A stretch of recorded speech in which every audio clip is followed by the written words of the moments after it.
Yeah, 13 Big Ten teams who will have a new starting quarterback this season. That's out of 18 teams in the conference. The reigning Big Ten champs, the reigning national champs, the team who won it the year before. It's going to be a big year of change at the quarterback position in the Big Ten. With that, let's welcome on our friend Bud Elliott of the Cover 3 podcast. When it's time to talk quarterbacks and rankings and debates, we got to bring on Bud for this. So we had each of you guys make a top 5. We're going to compare and contrast. But before we get there, let's talk about just the landscape of the quarterback play in the Big Ten as a whole. Because as I just laid out, there's going to be a ton of newness at the quarterback position. So what's the outlook for the level of play at quarterback in the Big Ten, Bud? Well, first of all, great to be back on. I think it's potentially really high because there are a lot of players at the sort of like mid to upper level programs in the Big Ten who have already shown they can play at a pretty good level. And a lot of the uncertainty is at the very bottom of the league, which we probably won't judge the league on. And then also at the very top, with the exception of Aller, you have major uncertainty at Oregon and at Ohio State. Now, we know they ended up going with the guys they already had on the roster. So maybe that's a vote of confidence in those dudes who are already in those rooms. But if both those guys hit, I really like what this conference has at 6, 7, 8, 9. It could be very deep and a pretty good quarterback league this year. My favorite cousin, Bud. What's going on? But listen, Bud, How you been? The same thing that we looked at last year with the SEC, we all came out and said, who are these guys? Who are they? We knew they were talented. All we needed was time on task and just give them grace of becoming good quarterbacks. And I believe that's what's going to happen this year in the Big Ten. Now, the game's playing a little bit different. A lot more dual-threat quarterbacks, more RPOs instead of the old system that we're known for the Big Ten of running the football, play-action pass, stationary and static quarterbacks. I think this is going to be a fun league to watch for the next few years with these young guns. Yeah, there's definitely a lot of excitement, a lot of talent. The number one transfer portal quarterback is in the Big Ten now. The number one quarterback coming out of the 2025 recruiting class is in the Big Ten, so definitely a lot of talent. Let's waste no more time and go ahead and show you the top 5 QBs in the Big Ten as according to Bud and Smoke. Okay, so we both agree on Drew Aller. There we go. And then things get really squirrely. 2 through 4, you have 3 different players. So Bud likes Damon Williams, Fernando Mendoza, Luke Altmaier, and Dylan Raiola. But then Smoke likes Nico, Bryce Underwood, Malik Washington, and you both agree the number 5 quarterback being Dylan Raiola. So I'm going to go to you first, Bud. Who on Smoke's list surprises you a little bit? First of all, I think Smoke's list is great. Did I hear Malik Washington? Because I'm also a believer. I think we're both that. I don't know that I'm a top 5 preseason believer. So I think Smoke's going to carry the water on that one, man. I'm going to give it to him. But I want to be on record. I do actually like Malik Washington. I think he has a chance to really do some nice things for Maryland this year. That's a solid list. Raiola definitely has the chance to shoot up that list too. If he plays to his ceiling, he could be the best guy in this league. Yeah, but you know what? My shoulders are real big, so I can carry a lot of weight. So I'm going to carry that Washington weight on my shoulders. Just knowing a little bit about that young man, recruiting him since he was a sophomore in high school, and just seeing his maturation when I visited him this spring during UMD's spring game. But listen, Damon Williams, number 2, ooh. Now, the way that he played last year, I get it. You're betting on the come for this guy. You're just like I am for my young guns. You didn't see a lot. You want it to look good when it all appears well, but number 2, you're crushing me on my young guys that's never thrown a lot of footballs. At least my young guns are 6'3", 6'4", pocket-type flair to them. They're not just RPO running quarterbacks that were using a gadget-style system last year.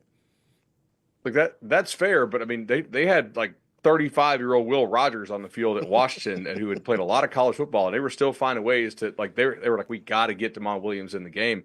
And when Rogers didn't play the bowl game, Damon went for 300, 200 on a pretty decent Louisville team there in that bowl game that didn't have that many opt-outs. It was they've been really excited about him for a long while. I think this is the point, Smoke. Think about it. These guys could be in our final top 5. They could not be in our final top 5. We haven't even said the names Oregon, Ohio State, and Michigan yet. Those guys are probably not sitting on dudes who don't have a lot of potential, Right, no doubt about it. You said Michigan. I got Michigan. I got Bryce Underwood as my guy. But, you like to go on just the unknown.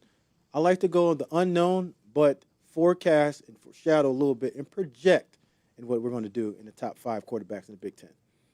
Underwood was just so nasty down here in the overtime 7-on-7 championships here where I lived down here in Orlando. He was like 23 of 24 in the game against South Florida Express, and the one incomplete was an absolute dime that the kid just dropped. It's like, okay. And then he just hits like a ridiculous backflip. I'm like, all right, yeah, in person. So we got that kind of athleticism, and we're just throwing just lasers and dots all over the field. All right, yeah, I can see it. Hey, bud, I'm gonna tell you something crazy. I've seen Bryce Underwood throw the ball left-handed better than some right-handed quarterbacks. Check that out when he rolls left next time. Wait, so Bud, if you saw him up close and personal and were impressed by the backflip, why is he not in your top 5? I mean, he is still a true freshman. I didn't put any true freshmen on my list. If I was, I would have him, slightly over Malik. They do have a pretty difficult schedule to start the year. That trip to Oklahoma is difficult, and they did get Mikey Keene out of the portal, so I don't really know like how early are they going to play him? Is he going to start from day one? Because like I'm very confident Williams is going to start. I got all the guys on my list are for sure like the guy.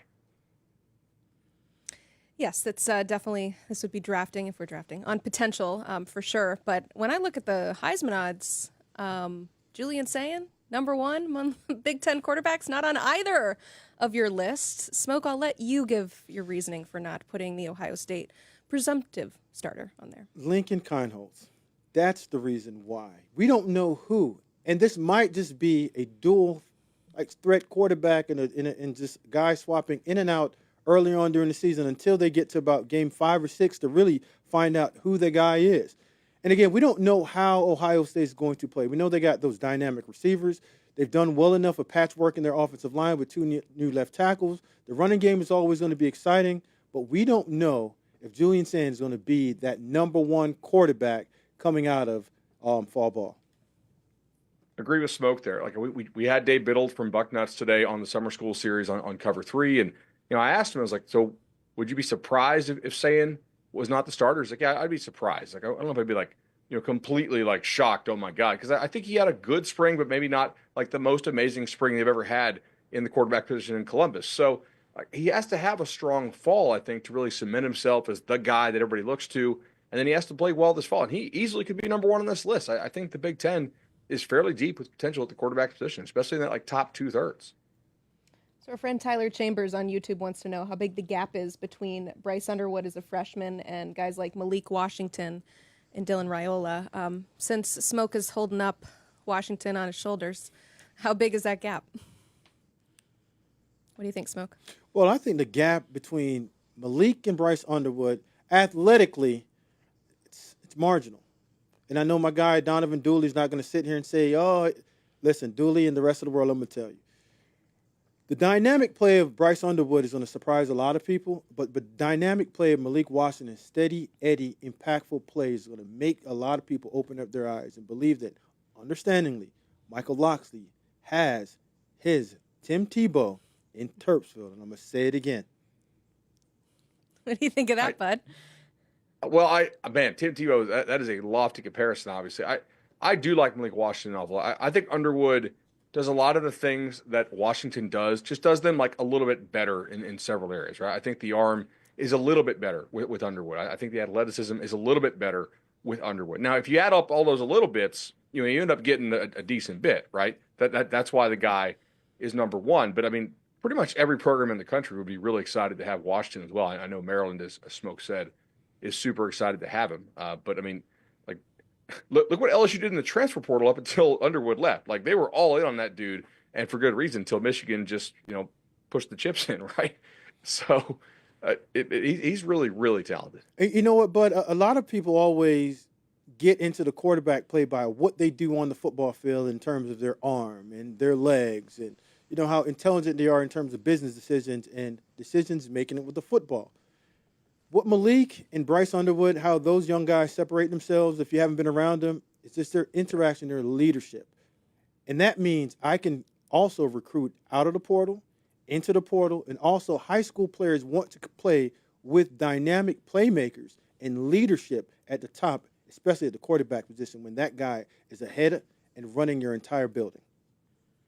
This is probably very anti-internet age in 2025. I should just leave these things without context, but to add some context, Smoke, you made the case for why the comparison between Malik Washington and Tim Tebow on the show the other day. Can you just clarify Not the same player necessarily, but the level of importance to a Mike Locksley? Yeah, and I would just say, and like you said, it's just the effect of what Tim Tebow did to that Florida program, but just bringing back the steady, heady, and big-time football play. And he was from that area, Jacksonville kid, that stayed in the area and made sure that all the big-time players in that Panhandle area and a little bit of mid to South Florida came and wanted to play with Tim.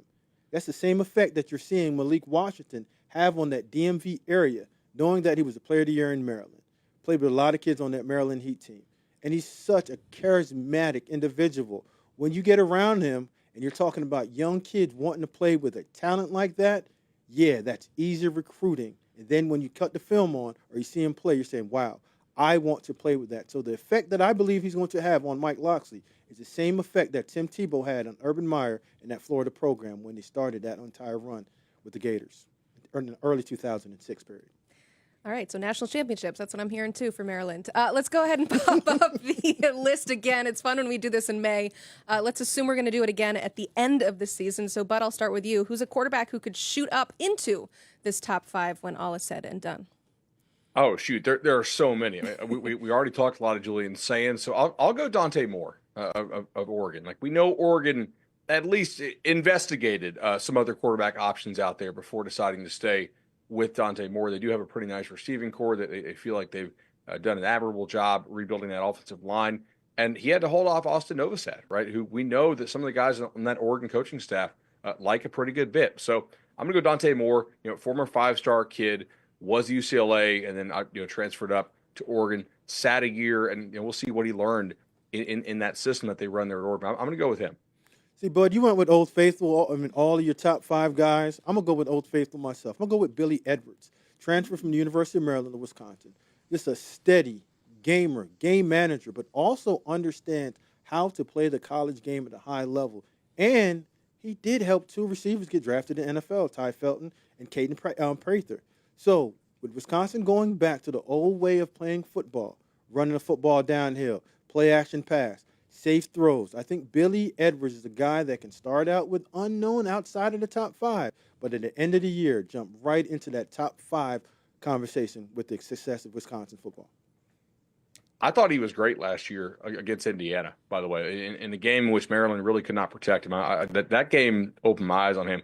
I'm a little worried that Wisconsin, their left tackle got hurt at the end of spring. So that's kind of, shoot. Fickle's team just cannot seem to stay healthy up there, but we'll see what he can do. Well, offensive line coach A.J. Blasick is going to have a good answer for that left tackle. And again, with those tackles, you can chip, slide, and Billy understands enough that when the left tackle's in trouble, get the ball out of your hand quickly because you'll get your back broke up. Yeah, he's played a lot of football coming from the 2021 class. New offensive coordinator there as well, Jeff Grimes coming in, so we'll see how he fits in that new offense.